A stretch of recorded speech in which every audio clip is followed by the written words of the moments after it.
handa siya harapin ang ICC. Pinamamadali nga niya yung ICC. Di ba sabi niya, hurry up. At ang sinabi pa niya, tomorrow, bukas na bukas din, kung gusto niyo mag-imbestiga. And if you will put me in prison, I will rather rot in jail. So, kaya po yung mga kababayan natin, dapat mag-relax dahil hiling po ito mismo ng dating Pangulong Duterte. Tayo po ay parte pa rin ng Interpol. In fact, nung tayo po ay hinanap po natin si Alice Guo sa ibang bansa, ay humingi rin tayo ng tulong at suporta sa Interpol. Kaya hindi naman po maganda na tayo ay tataliwas dito dahil kung tayo po ay nangangailangan, sila naman ay ina-accommodate tayo kasi miyembro po tayo nito.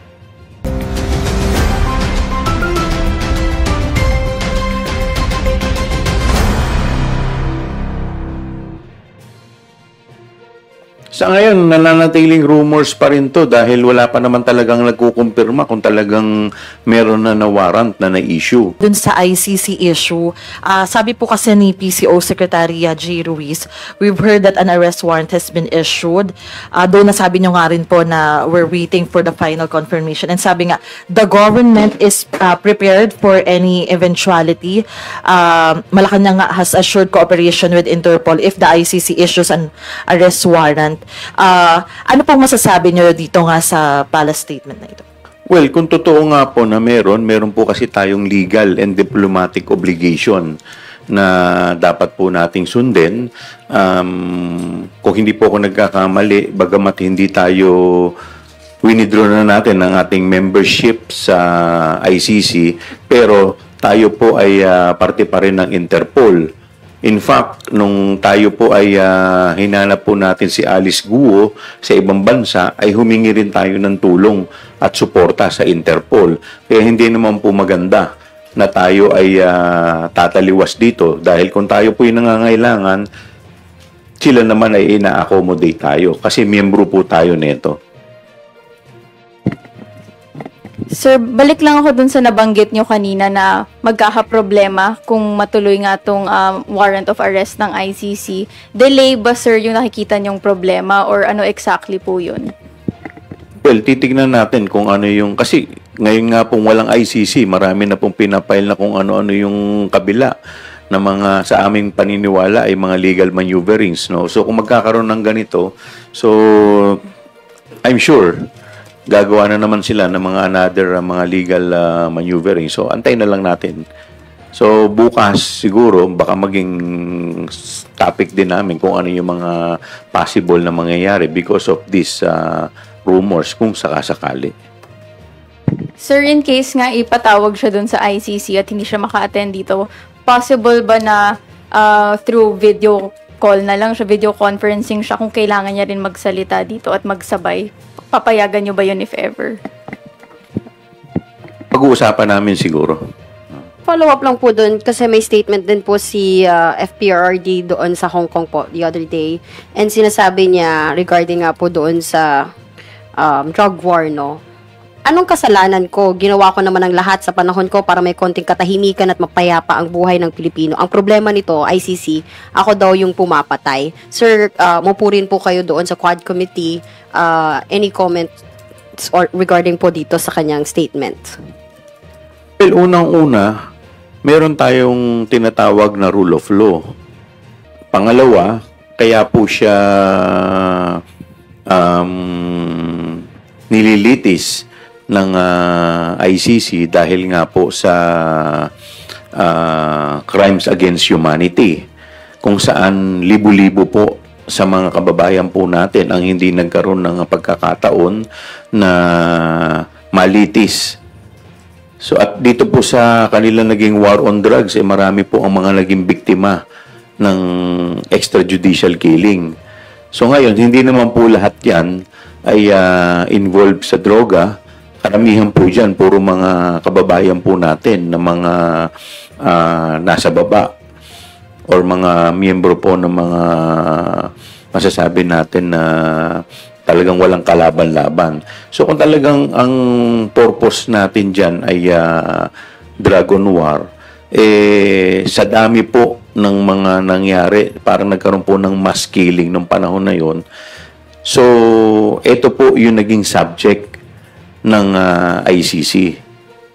Kaya, at halos lahat po, at meron po mga positive at testimonial evidence na ito po ay utos ng ating dating Pangulo. Ngayon, kung sa tingin po niya ay wala po siyang kasalanan, sa tingin ko ito na rin yung pagkakataon para masagot itong mga akusasyon sa kanya sa ICC. Dahil hindi naman po porke may linlabas na warrant of arrest ay ibig sabihin guilty na po siya. Ito po ay lilitisin pa lamang at hihingin yung kanyang panig. So kung makukumbinsi po niya yung International Criminal Court na siya po ay wala talagang kinalaman dito, sa akin po ng paniniwala, mabibigyan naman po siya ng tamang hustisya. Wala pa po tayo natatanggap na anumang communication patungkol sa red notice. At nakausap din po natin si ASEC Nico from the DOJ. At as of now, tinitignan din po nila ang kanilang mga records. As of now, wala pa po natatanggap na anumang communication patungkol siya. May lumabas na mga balita na mayroon nang na-issue na warrant of arrest. Pero as of now, sabi nga natin, hindi po namin maipo-confirm agad-agad kung wala pa po kaming physical copy ng warrant of arrest. Yung mga tao, ang taong bayan, kung sino man yung mga supporters, makinig na lang po kayo kung ano yung sinasabi ng batas. Huwag na po tayong makialam kung inyo pong ang gagawin ay hindi naman po naaayon o labag sa batas ang inyong gagawin. Tignan niyo na lamang po kung ang pagsisilbi, halimbawa po magsisilbi ng warrant of arrest at lahat naman po ay ayon sa guidelines at ayon sa rules of law. Huwag na lang po sanang maging matigas ang ulo ng ibang taong bayan para pigilan to, katulad nung nangyari sa panahon po ng pag-aresto kay Pastor Quiboloy. Considering he was the one who asked for this. Bakit? Sinabi niya sa Quadcom hearing, handa siya harapin ang ICC. Pinamamadali nga niya yung ICC. Di ba sabi niya, hurry up. At ang sinabi pa niya, tomorrow, bukas na bukas din, kung gusto niyo mag-imbestiga. And if you will put me in prison, I will rather rot in jail. So, kaya po yung mga kababayan natin, dapat mag-relax dahil hiling po ito mismo ng dating Pangulong Duterte. Handa naman po ang law enforcement agencies natin kung ano po ang sinasabi ng batas, kung kinakailangan po na iserve yung warrant of arrest because of the request of Interpol. Ano't ano man po ang mangyayari, basta po nasa legal, gagawin po yan ng pamahalaan. Huwag natin pangunahan, sir, yung proseso, but on the part of the PNP, we are prepared for any eventualities po in case po na meron pong tulong na hihingin sa atin ng Interpol. As of now, ma'am, wala pa po tayong verifiable information as to the reported na warrant of arrest issued by the ICC. We just have to wait for the process to proceed po. It's too speculative po na magsabi po ako kung saan po siya dadalhin sa ngayon. Pero part of the considerations po yun. What do you mean part of the consideration? Sa custodial center. We will cross the bridge when we get there, sir. Pag nandito na po at meron na po mga request for police assistance po through the Interpol, let me iterate, through the Interpol, because the ICC has no way to directly giving orders sa PNP or any other law enforcement for that matter po. So wala po tayong magiging papel po in case maglalabas po ng arrest warrant po ang ICC because what we are assuming that they will seek the assistance po ng Interpol. So now you're saying PNP's duty bound to enforce any Interpol request. That is correct, sir. Under the principle of reciprocity, like the case nga po ni Alice Guo, yun po yung classic example na sinasabi ko na the same mechanism was used by the Philippine National Police when we monitored the presence nga po ni Alice Guo sa Indonesia.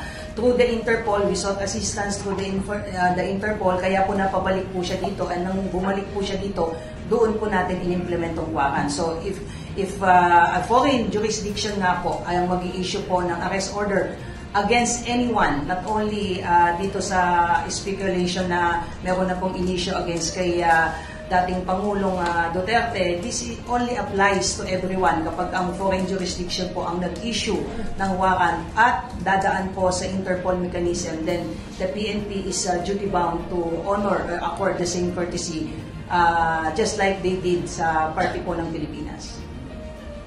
Just to follow up on sa ICC po, just in case, let's say, may i-request naman ang ICC from the PNP na either records or anything that can help in their investigation sa drug war, is the PNP also open to cooperating with them?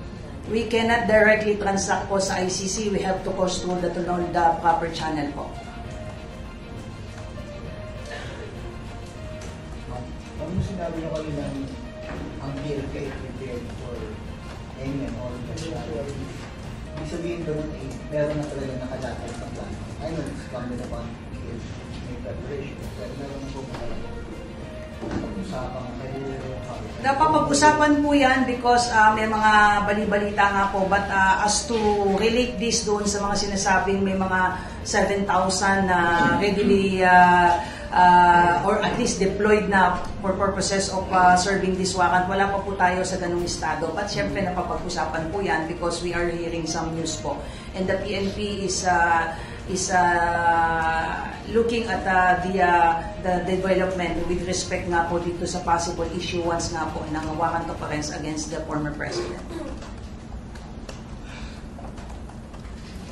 Okay, let's stop.